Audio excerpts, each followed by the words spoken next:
Hey, this is Cliff Gehring, and welcome to another episode of Cliff Notes, the best in wellness, nutrition, sports, pop culture, and so much more. Thank you so much for joining us. Today's episode, we are going to talk about a subject that unfortunately I have some experience with, and many of us do. If not all of us at some point in our life are going to have some experience with that, and that's dealing with grief and dealing with the loss and passing of a loved one. And more specifically, today we're going to be dealing with briefly coping with that grief during the holidays. A few years ago, I lost one of my best friends. He was, without a doubt, one of the best human beings that I've ever known. He was one of the most caring, strong, best people that I've ever experienced in my life, and I was honored that he was my friend. I had known him since the 6th grade, and he's my best friend and one of my best friends throughout life. And after he passed, less than 3 weeks later, on January the 7th, 2023, my mom unexpectedly passed away. And my mom was the greatest mom I could have ever asked for. She was one of my best friends, and she was my biggest fan without a doubt, in life, in everything. So this video, as short as it is, it's a tribute to the mom of my friend, whose name happens to be, ironically enough, we used to always joke about it, the same as my mom's name, Marilyn, one of my favorite names, my favorite name in the world. And this video is also a tribute to friends this year who I know have lost their parents, and in particular, a couple of friends from childhood, in particular, that I know lost their children this year. Young child in one case, and teenagers in another case. So I'm going to make this brief. I could spend hours on the subject, but I always, my goal on these videos is to make them brief. We may have a podcast on this subject at some point because it deserves that. But I wanted to just go through a few points that through my research and studies, but more importantly than that, things that I've experienced and now having researched it after the fact, 3 key points that seem to be prevalent in all the studies that I've looked at, from Harvard, University of Baylor, from experts who've written books on the subject, who are LCSWs, and have written papers as well as books on grief. There's three keys.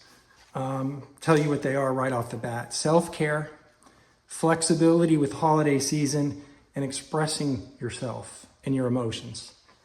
So let's start with flexibility during the holiday season. The main takeaway you want from this is there's no right or wrong. When you are planning the holidays, some traditions you might want to keep, some traditions you might want to no longer have. Whether it's enjoying the holidays at a different location this year, whether it's spending less time at a party or not going to parties, but going to social gatherings, but knowing what you want specifically out of the holidays and not putting so much pressure on yourself. The holidays, it's a very special time, especially these holidays, very special significance, but it's not the end-all be-all of your life. It's not the end-all be-all. So if you want to shorten the time that you spend in certain situations, do that. But there is no right or wrong. So know what you want, keep your expectations manageable and low key. And that was coming directly from a Harvard study on the subject. Self-care, this is a big one. I want you all to know self-care is not selfish. Self-care is actually selfless. It's actually something, it is a way to honor the person that passed. By taking care of yourself, by eating right, by getting outdoors and doing a little walking around, just having movement, not any type of great exercise you don't need. And also, this is a big one, and this has come up in multiple studies that I looked at. You need sleep, and it's what I experienced. You need more sleep during this time, even if you don't feel like it.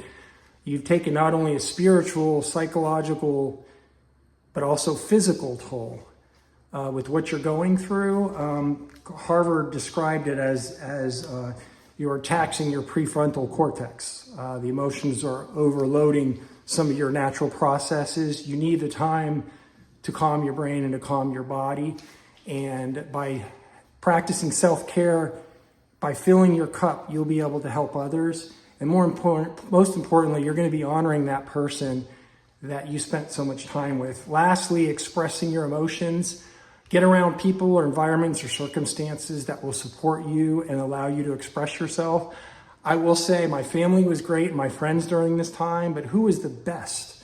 And most surprisingly during this time were a couple of individuals who were strangers to me before this, and who the universe had it that we would meet. I met, and one in particular, she happened to have lost a parent not too far before I had lost mine, and another one who had brought us together, just a very empathetic and loving soul. And the three of us became pretty close, and I want to thank them. So sometimes it's not always friends and family that give you the most comfort, as great as they may be. Sometimes it's strangers, and even a tennis partner of mine, just his sitting between sets and listening to me a little bit, even though I didn't go on and on about it, it meant a lot. Also, studies show support groups will help, but I'm not going to get into any more studies. I just want to say,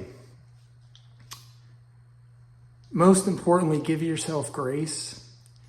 The fact that you feel so deeply that your loved one, your family member, your child, your parent, your best friend, your wife, your husband, your partner, whoever it was that passed, honor that, because that just means your love was that strong. So feel good about that, and know that it's natural for our brains to rehash things that we wish we would have done better. As great as our relationship may or may not have been with that person, it's natural in the early part of their passing to feel that way. I just want you to know that eventually dies down more and more of the good memories will come to the surface, and those will take the place of anything that you may regret. And the regret is just a natural thing our brain does right after somebody passes. But just know that there were so many more great memories and loving times, and if you try to focus on those, even in the early months following the passing, that will help you get through maybe more than anything. So self-care, take care of yourself. Be flexible during the holidays. This isn't the end-all, be-all.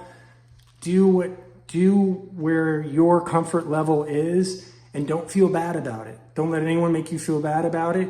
You know what you need to help you to heal. And last but not least, express your emotions. Try to get an environment that supports that. Support group might help you. A support group helped me briefly during that time. And then I felt like after a few visits, it was time for me to get out more with some friends and those two individuals I had told you about before, and other people in my life. But different people want the support groups longer, and it's all an individual thing. Or even go to strangers. Sometimes strangers can be the best listeners. There's a lot of, I know the news tends to focus on negativity, but trust me, there are a lot of loving, giving, caring people out there if you just open your heart up and share with them once in a while. And if you don't feel comfortable doing it, seems funny sometimes when people are close to you, do it with a stranger. They will help you more than you absolutely know. And thank you for joining us. I'm sorry for the time.